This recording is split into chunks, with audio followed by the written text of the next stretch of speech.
The why, I think, is to usher in streaming. I think it's to just control the music and control the the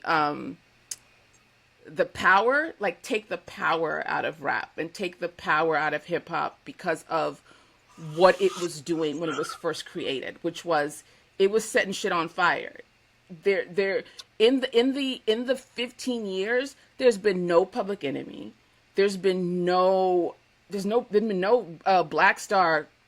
There's Yeah. been no Poor Righteous Teacher. Like just anybody that was doing anything that was radical that didn't exist because back then we had Poor Righteous Teachers, we had um, Public Enemy, we They had the Live. Fugees, we had Yeah. De La, we Yeah. had Heavy D, we had a Hammer, we Big had Daddy all Kane. Yeah. Big Everybody Daddy. had. Yeah. Yeah. We Yeah. had everything. We hit every corner of this genre. Like we hit everything. There was a place for you at any point in your life. Anything that you really wanted to hear, you had all of that. We had the bullshit, nasty ass Luke Two shit, Life Crew. Two Yeah. Live Crew. Yeah. We had all of that.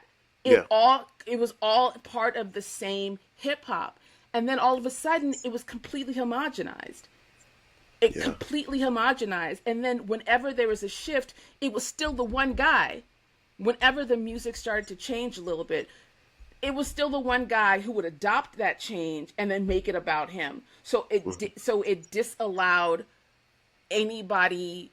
It sanitized and it flattened the genre.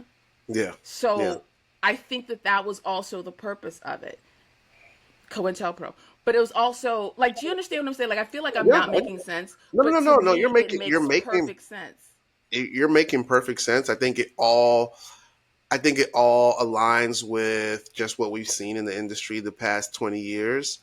The only, and I don't even disagree with you. The only addition that I would add, the only thing I would add is that there were a lot of other people at play.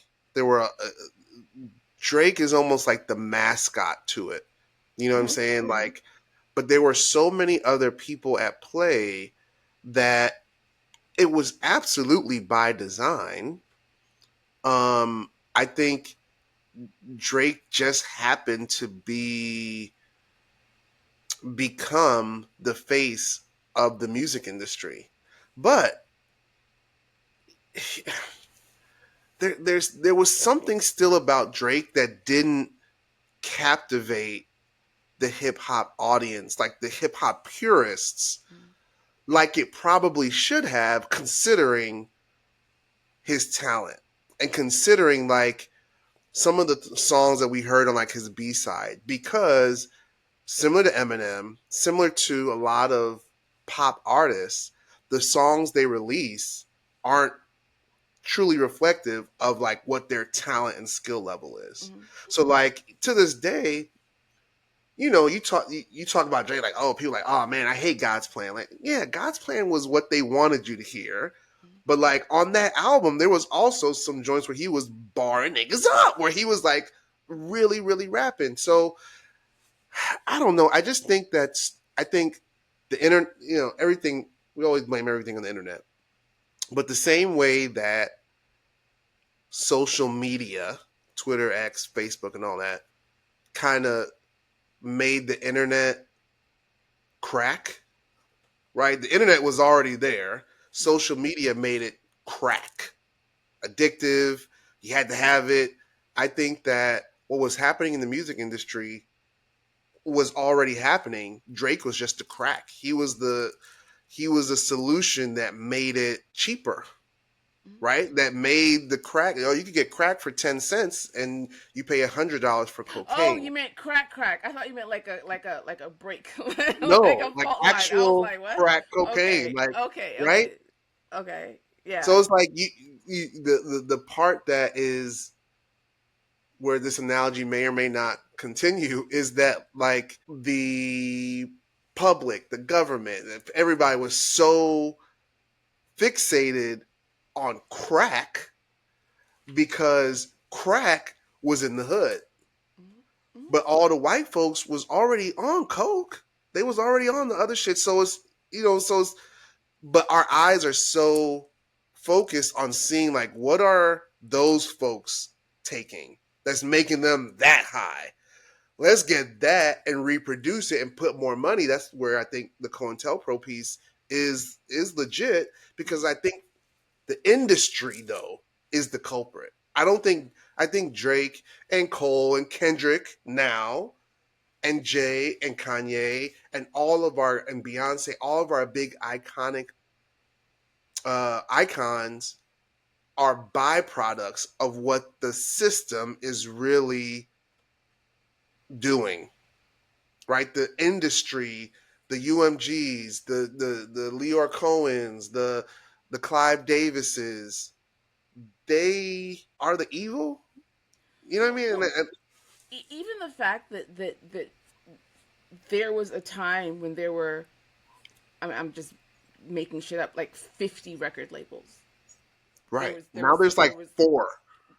there's like three, and two of Yeah, them are owned by a father and son, right, or right. headed by a father and son. So again, this goes to flattening the music.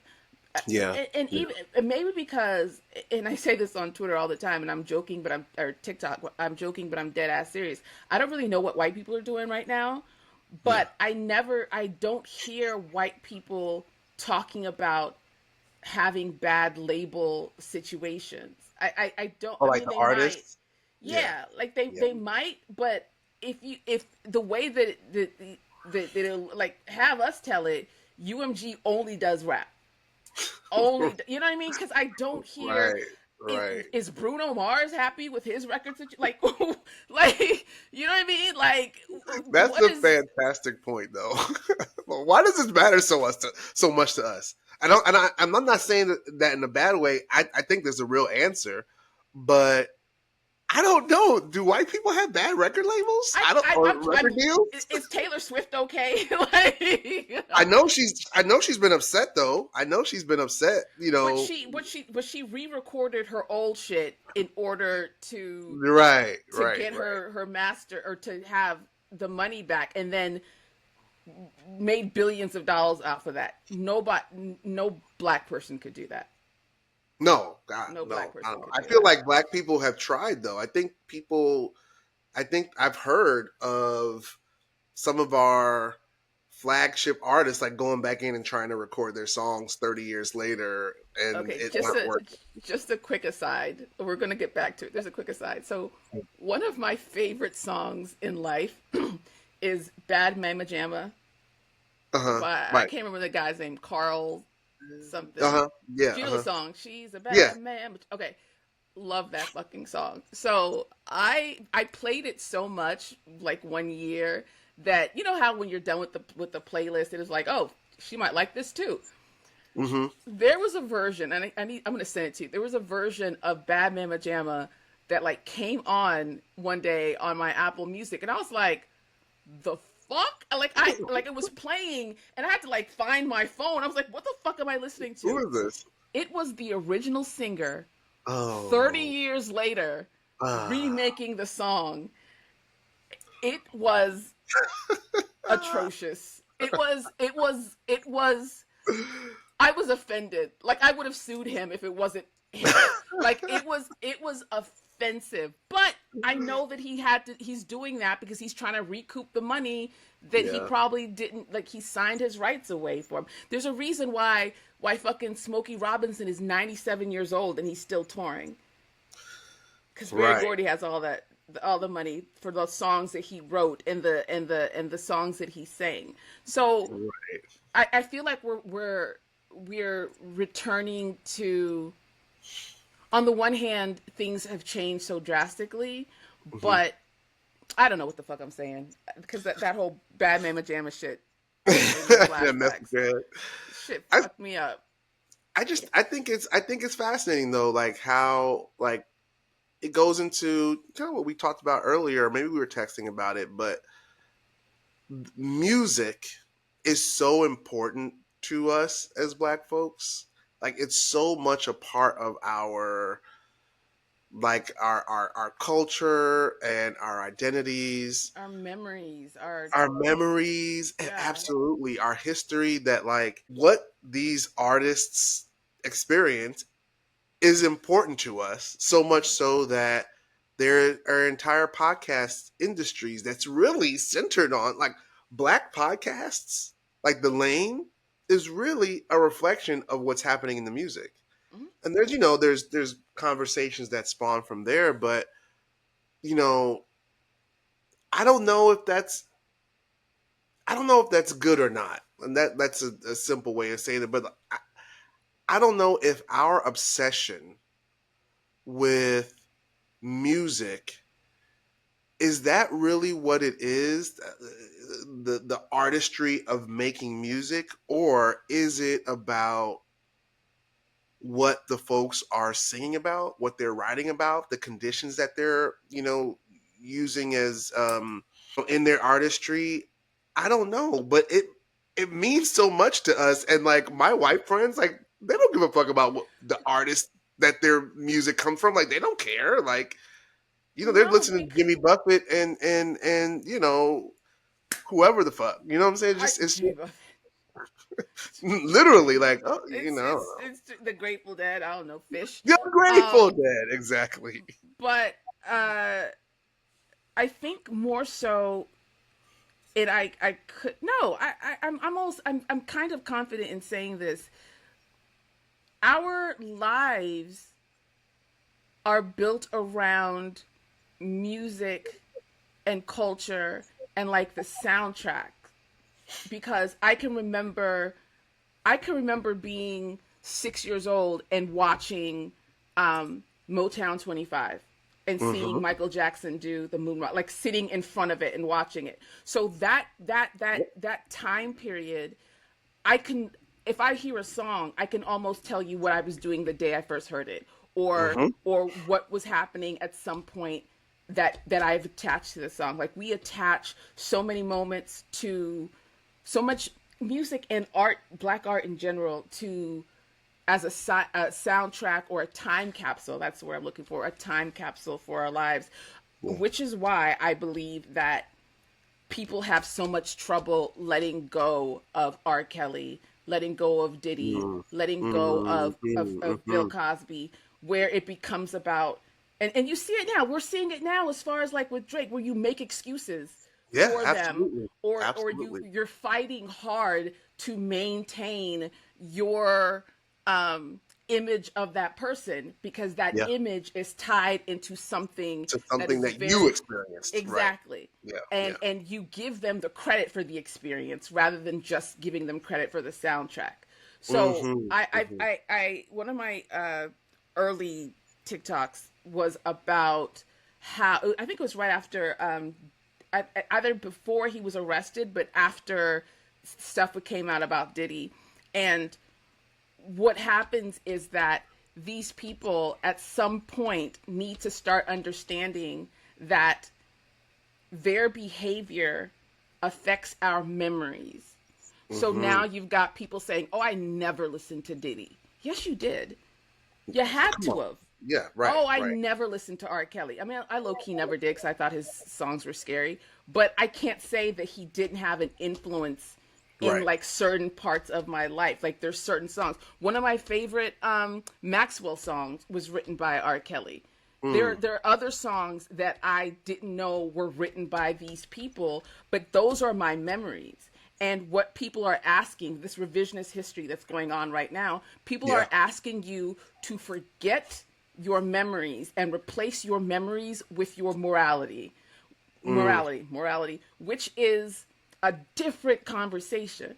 But people conflate that conversation in order do this thing do this thing that erases history, because when you rewrite history, you you take away the knowledge and the information that time period ushered in. Do you know what I Absolutely. mean? Yeah. Like Absolutely. uh, just a quick example. I hate the fact that people are now so up in arms about blackface that they're going back and they're removing blackface from movies, removing it from like the reissuing of books, because Hmm. what you're saying, what you're doing is that so that in 50 years people are going to say, oh, that never happened. Like what's blackface? Yeah, like What is yeah, blackface? right, What black people have all, and that's what's happening now. I, Racism doesn't exist because all of the traces and all of the proof that things have not changed have become erased or sanitized because it makes people uncomfortable, or hmm, because people don't want it to people think that if they erase it from like the frame and like the eye level, you can say it doesn't affect you now.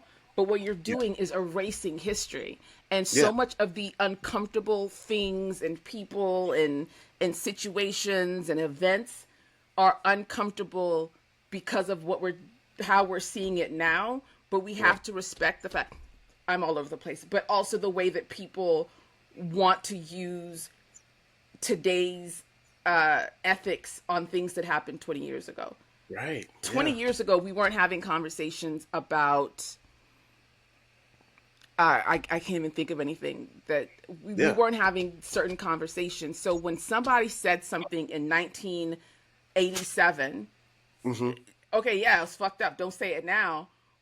But the culture that existed then made that okay, and we need to remember that the culture that existed then made certain things okay in order for us to understand where we are now. We Right. can't forget and pretend that it didn't Yeah. happen, or go back and legislate or litigate from a now perspective things that had its place in its context earlier.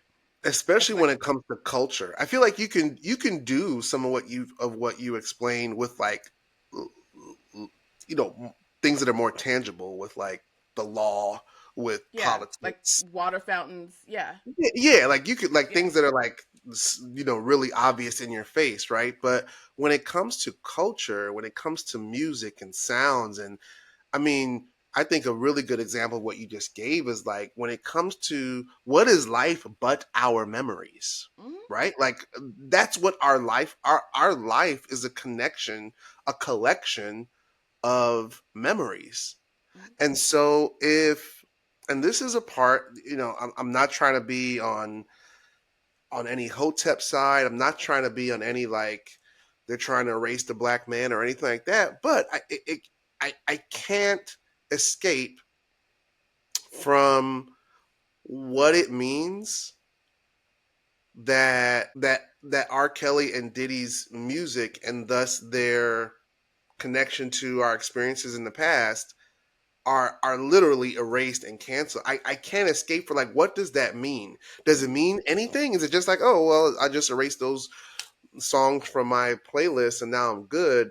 But I can't understand that they did horrible and nasty things and that they should be in jail and they should mm-hmm, be prosecuted mm-hmm, and all of those things. But from a cultural I think that black folks have been in a perpetual cultural war with whiteness. mm-hmm, Our existence in this country um, is based on that war, mm-hmm, right? And I can't help but wonder how or if what we're seeing in all of these very public and specific takedowns of black men and women, because it's not just men, but of blackness from a cultural perspective, how that impacts us regular folks, right? How does that impact our families and our communities and our memories, our cultural um touchstones. yeah, like we now can't have there's certain aspects of like I remember growing up and listening to Stevie Wonder. And my mom was growing up and listening to Stevie Wonder, right? Mm-hmm, And so a big part of my childhood was Stevie Wonder. And when I think about, clean up the house, when I think about music that we use to celebrate birthdays, music that we use to celebrate anniversaries, and when Michael sang the song on Good Times, like, oh my God, like all of these like very tangible memories. If someone were to now say, damn, Stevie Wonder was molesting kids for the past 70 years, like, God damn, like what, like Yeah. what do I like, okay. And that's the part where, again, like nuanced conversations need to be had where we separate like what Diddy and R. Kelly was doing was disgusting and horrible and they should go under the jail, and their music is tied to our core memories as a people. Not just me, not just you, but like you didn't go to a wedding where they didn't play Happy People, right? Yeah. Yeah. Or where they didn't do Step in the Name of Love. So I don't know. I struggle with that a lot. Not on some, they're taking all our icons away, but just they're taking all our icons. Like the They're, icons are inaccessible.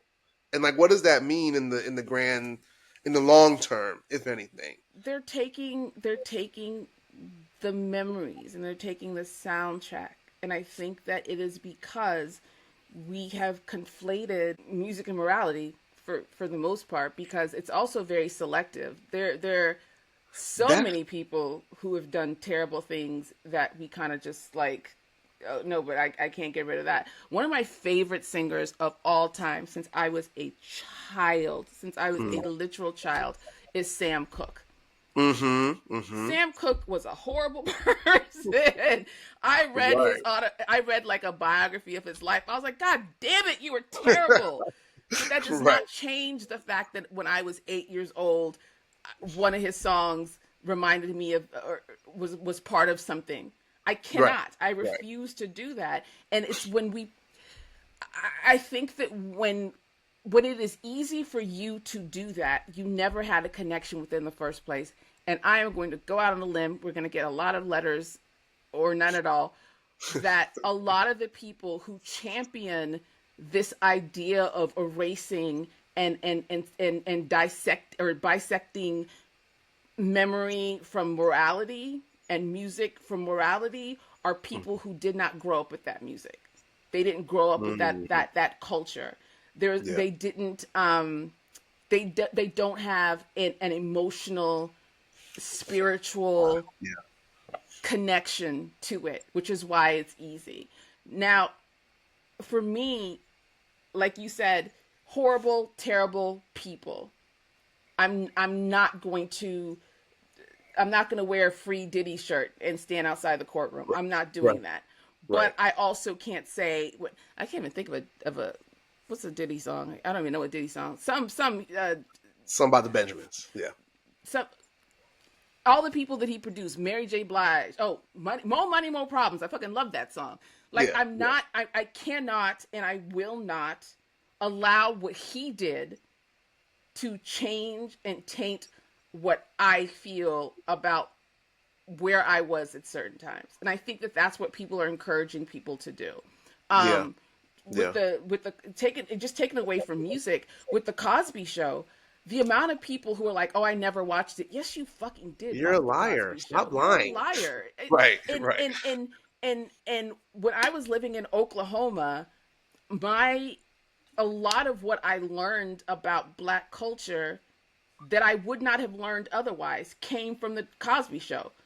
I didn't know who Mary McCabe was. I didn't know Right. who, but I discovered these people. I discovered fucking paintings because Mm-hmm. of that show. Right. He's a Right. fucking terrible person and has been for Mm-hmm. 90 years or however old he is. But I cannot sit here and comfortably say that these iconic scenes and moments didn't exist because he was terrible. Yeah. He doesn't get to continuously victimize people emotionally and through memory because of what he did. He doesn't Right. get to have that. And I think a lot of it is giving too much power to the person and not the experience that they help create. No, I agree, and I think what might be a undercurrent of these icons dying, like they're their aura dying is that you want to talk about COINTELPRO. I mean, I think there's so much history that demonstrates how the system, white people, whatever, however you want to say it, right? Like how much they know that those what those icons mean to us. Mm, So I do think, I mean, we know that the US this I'm not, this sounds crazy as I'm about to say it. Like we know that what the US government has done in times of war to like keep the enemy at in disequilibrium, right? Like mm, off their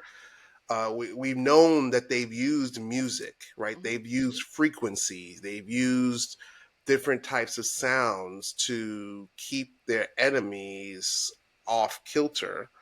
And I think that there is a nefarious undercurrent of the system. I don't know if it's the what's that organization that they always say rich people are part of, Illuminati.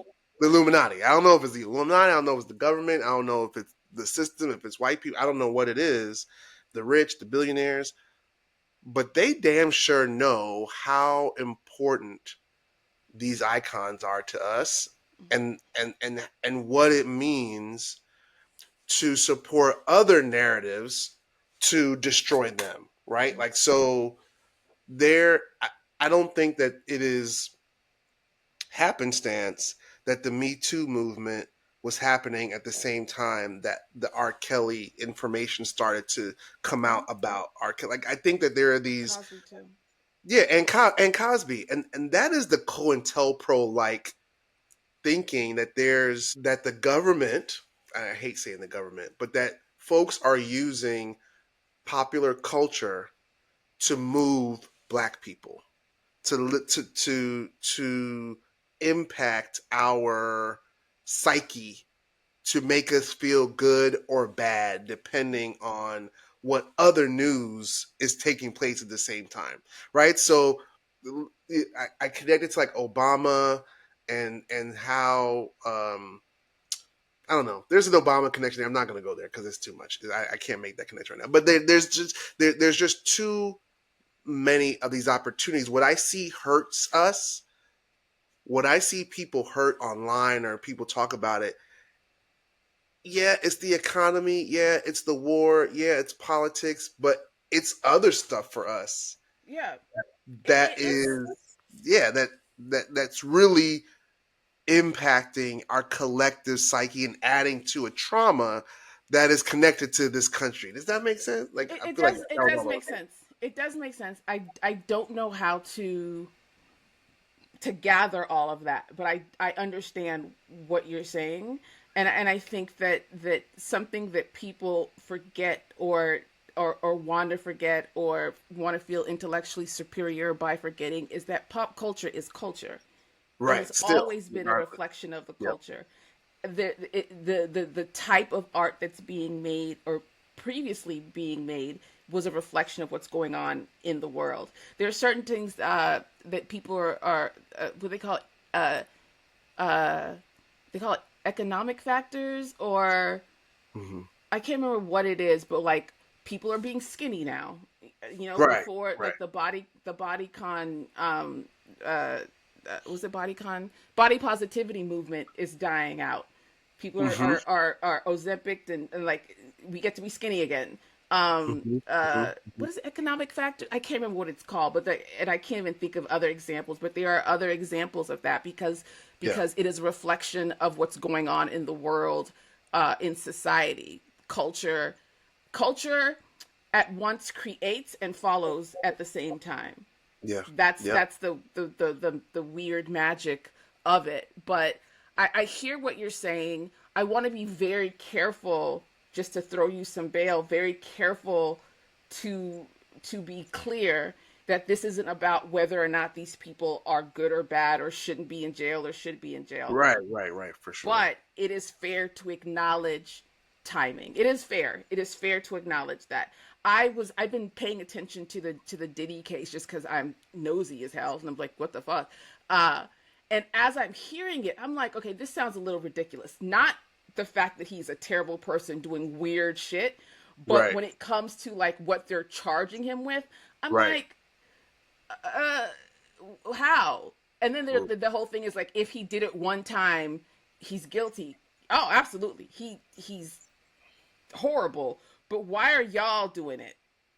You know what I mean? Like, Right. Yeah. what are y'all doing it for? Because Right. you're not doing it for the same reason I and most of the world, uh, uh, I want to say, well, yeah, hates him for.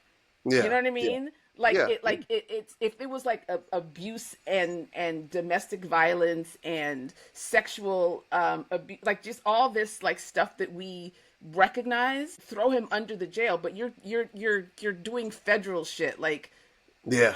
Yeah. criminal enterprise without telling us anything else. I thought that it was going to be like, oh, and these are the Clyde Davis is involved, like all these other people are involved. And my little conspiracy theory is just like, who stopped protecting Diddy? Like who Right. was Right. like, we're Right. done with Right. you, like we're done Mm-hmm. with you.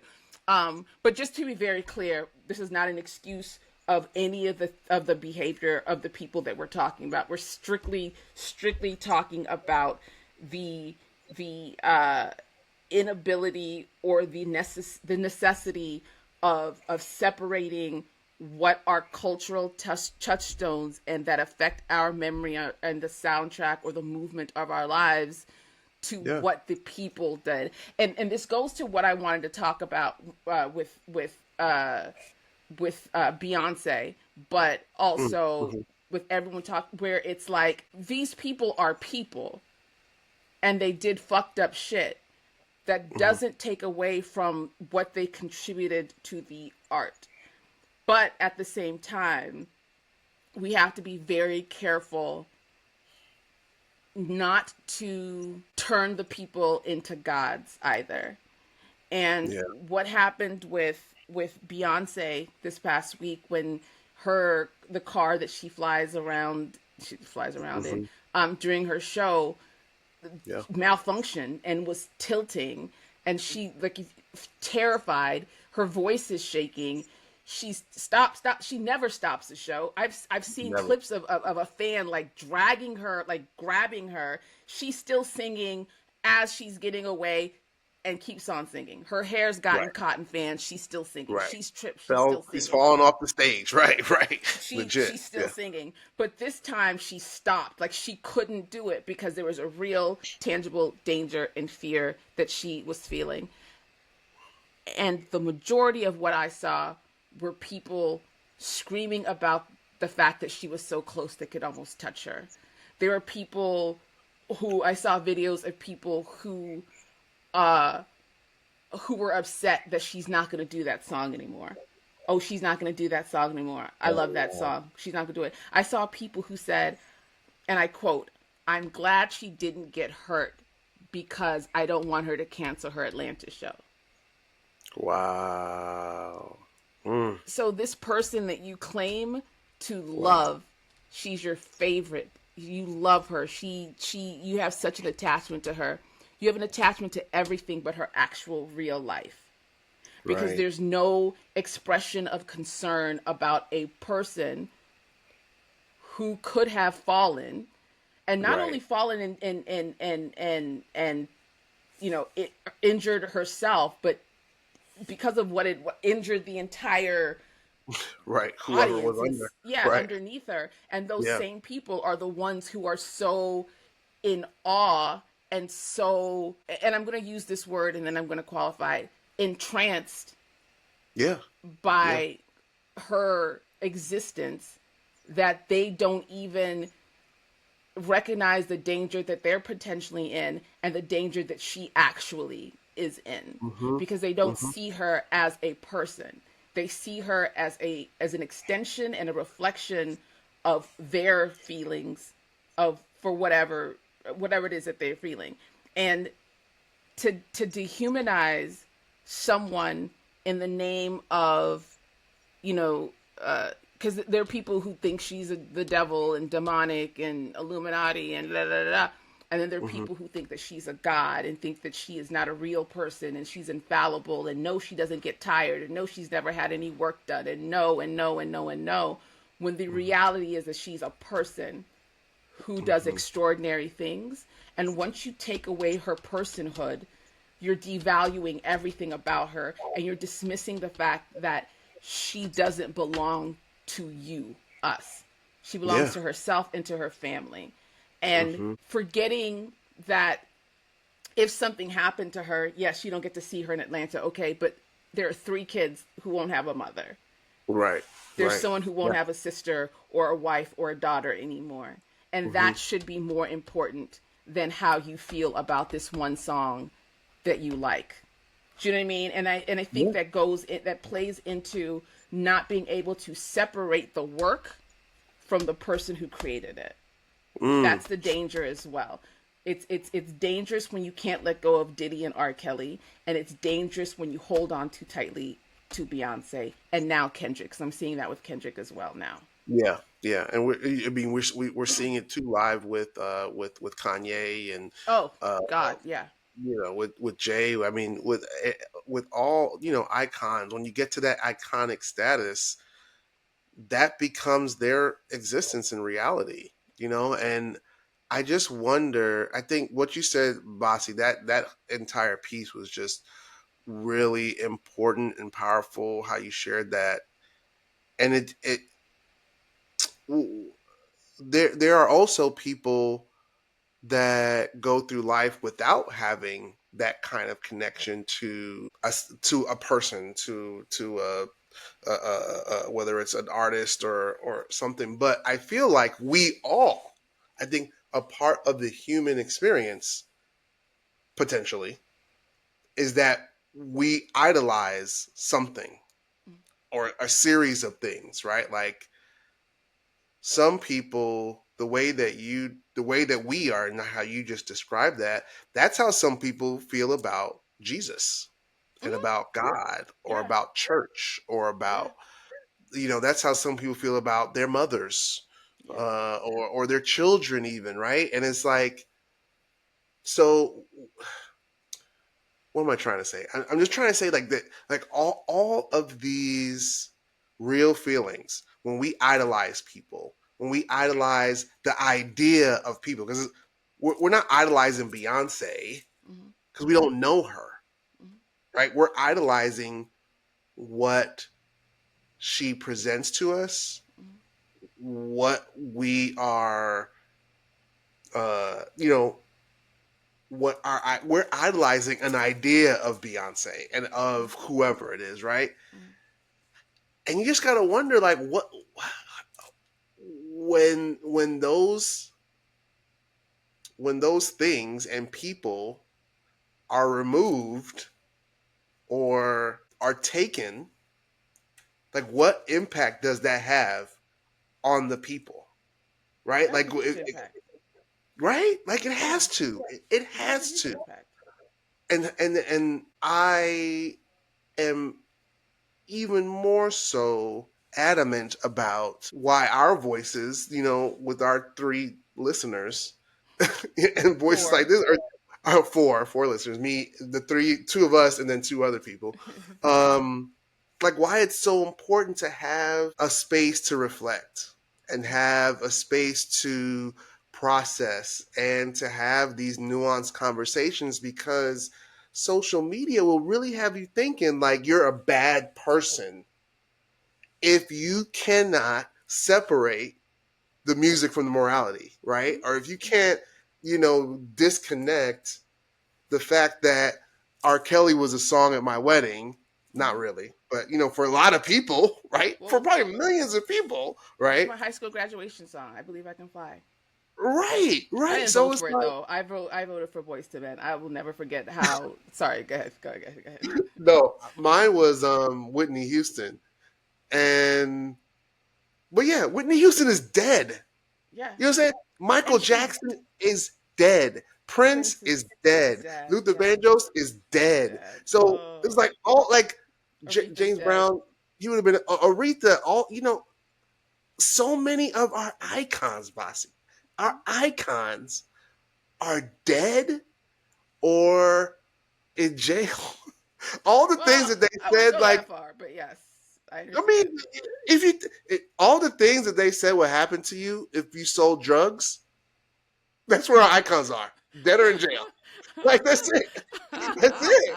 That's all we got. Like that can't be coincidental. That they told me growing up, if you stay in the streets, not that I was ever in, but like that was the language. If you stay in the streets, you're gonna be two places, dead or in jail. And Michael Jackson is dead, and R. Kelly is in jail. What like I don't know what connection you're making, but I kind of I get don't what you're know saying. either, but it can't be. It just can't be coincidental. It can't be coincidental. I don't know. I just I don't know what connection I'm making either, but it doesn't sit well with me. I think about this at least once a month that there is no possible way that Whitney, Michael, and Prince are dead. Like And died within the that same, like, was it 2 year 4 year span period. almost? Yeah, Yeah, like yeah. I can't. I wake up with that thought at least once a month, Me too. and I'm like, that's just. And Luther, Yeah. what Luther do? And Luther, Luther died 20 years ago, and it still feels very recent and doesn't make very strange. sense. It Yeah. doesn't make sense. But I all of it to all that to say that our culture is important to us, not just It is because important. we like good music, Yeah. but because it's connected to who we are and who our families are, what our neighborhoods are, where we grew up, our core memories, and I don't know. It's very it's. I would love to see a movie like a Black Inside Out. Inside Out is probably one of my favorite movies What's where they Inside talk Out? about Inside Oh, Out is with the different emotions. the Okay, core okay. Yeah, I emotions. love that movie. Would Yeah, love to yeah, see a Black portrayal of like what are the sights, the sounds, the arts, the everything that like impact the core memory of Black people, and yeah, what happens when those monuments that we build. Have you seen Inside Out? yeah, yeah. Of course.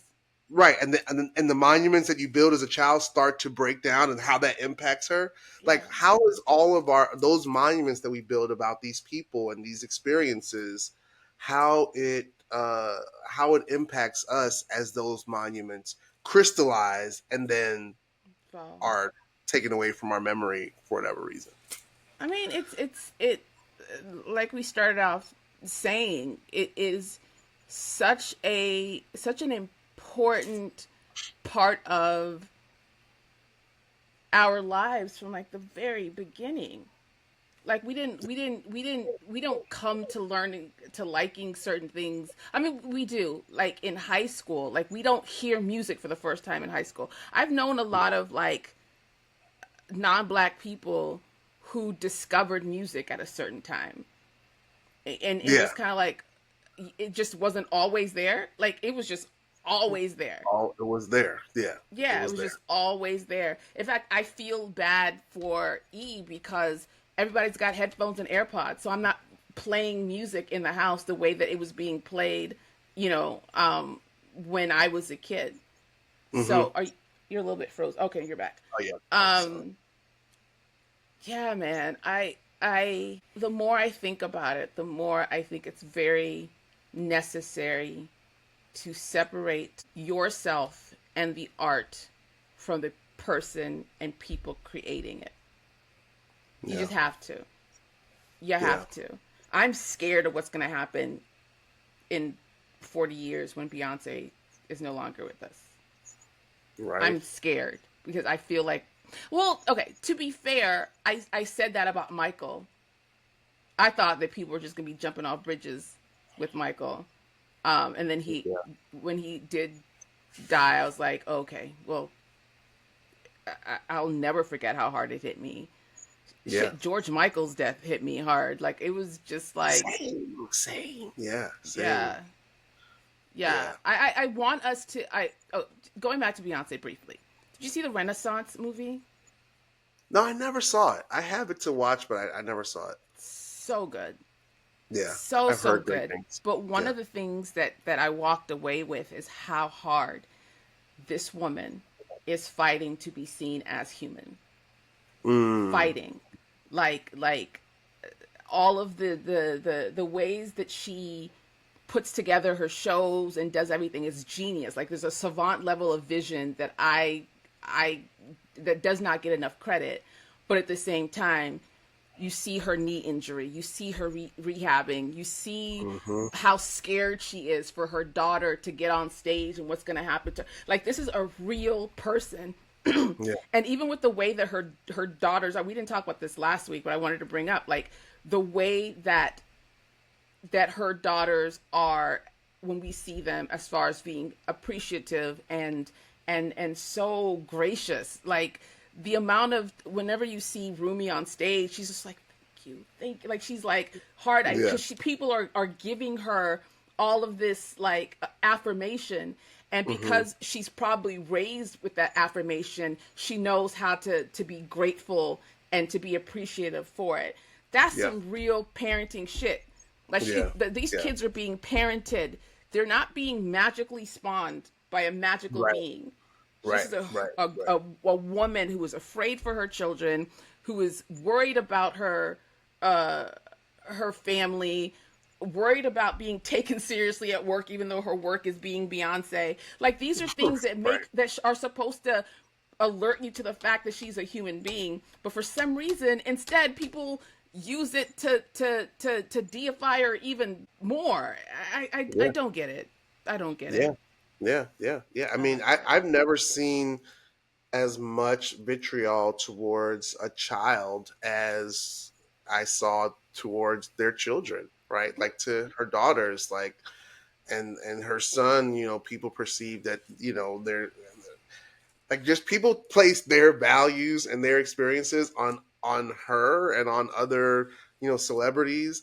I always think that weird. Like I don't understand that. And yeah, it's especially sad to see when it comes to kids and them Yeah. doing that to kids. Like folks are just so judgmental, but in a different, not just like, I don't like Rumi's hair or what the girl's hair. It's like they'll place value on like, oh, Jay-Z and Beyonce don't care about their children if they got I them on care stage, about my something like this. Like I'm not what? rich and famous, but at least my daughter's hair is always done. I'm not Yeah, rich and famous, but at least my son isn't whatever. And yeah, that's what yeah, they do. And something that from the very beginning, I don't know why we were talking about the Knowles Carters, but here we are. Something that I've since the conversation around Blue Ivy when she was younger, yeah, if you have any discernment at all, you've seen videos and pictures of Beyonce when she was younger. yeah, Always had her hair done. Always was like dressed. yeah. Always like, and as a black girl, you know that when your hair is done, don't mess up your hair, which means Right, you can't right, play, which means you right. can't. I mean, I used to, Can't I just swim. take the Yeah. whooping. I just take the whooping because Right, right. you're not, fuck that. But you don't mess up your hair. Don't mess Yeah, up like, this is what young black girls are told as far as being able to be seen a certain way by the public. So when yeah, remember what Beyonce looked like as a child, as far as always having to present a certain way, and then looking at the fact that her daughter gets to be free, which means she yeah, gets to play, which means yeah. that she doesn't have to worry about messing up her hair. She can swim. She can do Yep. all of the things that Beyonce wasn't allowed to do because she had to present a certain way. To me, that was an easy connection. An Yeah, easy connection. When you yeah, see, and here's another thing. This is a Beyonce appreciation hour now, but the fact that her kids are always around other black kids, all of yeah. these less famous, less wealthy people say, "Oh, Mm-hmm. we have to move out of we can't because where we are, there are not a lot of, we can't be all of this stuff." And Jay-Z and Beyonce have found a way to make sure that their children are always around other black kids. In Mm-hmm. dance, Blue Ivy danced at the Debbie Allen Academy. Like, Yep. you're telling me that you're not capable of finding some black people for your children to be around, and Right. Beyonce and Jay-Z can? Right. The billionaires. Yeah. The double You're billionaires. telling Yeah. me that there's something wrong with your child having braids and beads at the end, Yeah. but Beyonce and Jay-Z Right, right, right. They're making sure that these black markers stay connected to their children, their rich Yeah, ass billionaire children. But yeah. you work at fucking Quick Trip and you Right.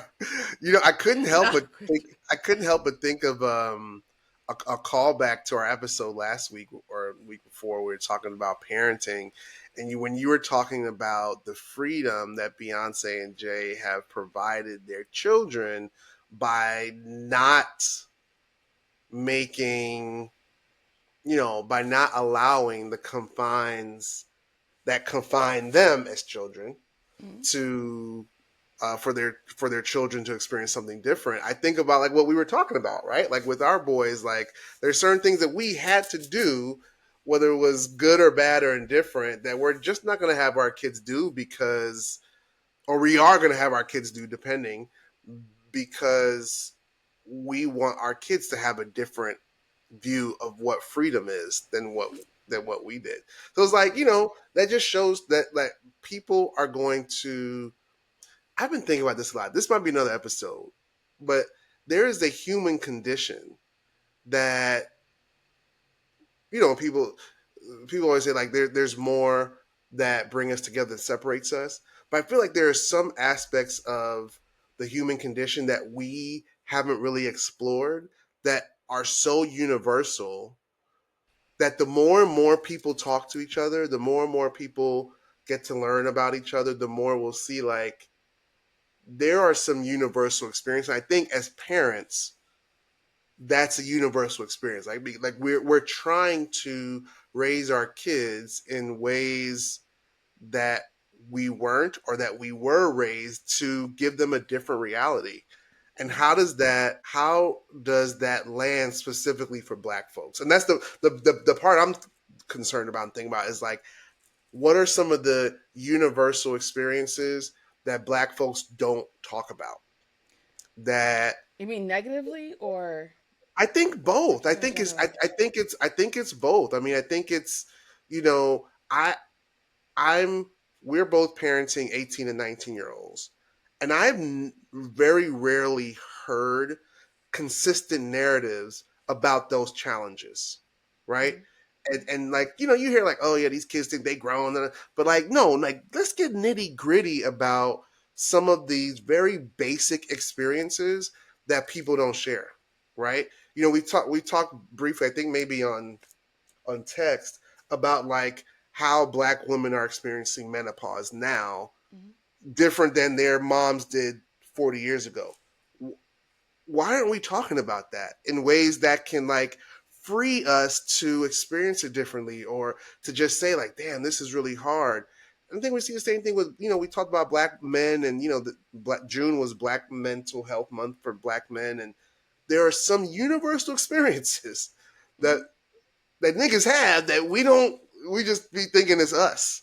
Yeah. And I think there's so much freedom that goes into sharing those stories that I think that that's part of why we do this show. Like why we, talk about things in the way that we do, because there's a liberation Mm-hmm. in telling these stories and connecting over these stories Mm-hmm. that I think is not done enough. It's not done Yeah. enough. On that note, July is they call it BIPOC now, and I hate BIPOC. I will never use BIPOC, but it Oh, is Minority Mental Health Awareness Month, and it was okay. started by B.B. Moore Campbell, the writer. Oh yeah. I remember Her Baby Boy. daughter. Who's her daughter? Oh my God, so Maya Maya Campbell? No, Campbell, Maya Campbell, the actress. the actress. Yeah, Really? her mom started it because Maya has bipolar disorder. Yeah, she was on Yeah. something with LL Cool J. No, am I Our making that up? our house, something like that. Yes. In the House. Yeah, yeah. In the house, in the Oh, house, in the house. I did not know LL BB Moore and Debbie Campbell's Allen. mother. I did not know that that was Yeah. her mother. Yeah, Wow. Okay. that was her mother. And after she died, she spiraled out considerably. It reminds me a lot of Kanye as well. in that based on their relationship with their mom Mm, and the illnesses, there's probably their mother who was helping them maintain and helping them. mm, yeah. And so once they're gone, it's just a downward spiral from there. But yeah, so yeah, today, July is Minority Mental Health Awareness Month. Um, so yeah, I don't know why I said it's very important. Yeah, that's So good. That's important for our folks to know. You want to, or we're at 2 hours, Bossy. I know we're are we? yeah, Oh going yeah, on we are. 2 hours. That's crazy. But yeah, so folks, we're gonna be if you've gotten to this point, I mean, congratulations. But we are splitting these two episodes up. We should have said at the beginning, but no, that's good. We'll figure it out, and you'll get this over the next few weeks. But thanks for listening. Share, rate, subscribe. Let folks know what you're listening to, and keep finding the truth in the chaos, clarity in the culture, and the joy in the journey. And we'll holler at y'all next time. Peace out. Bye.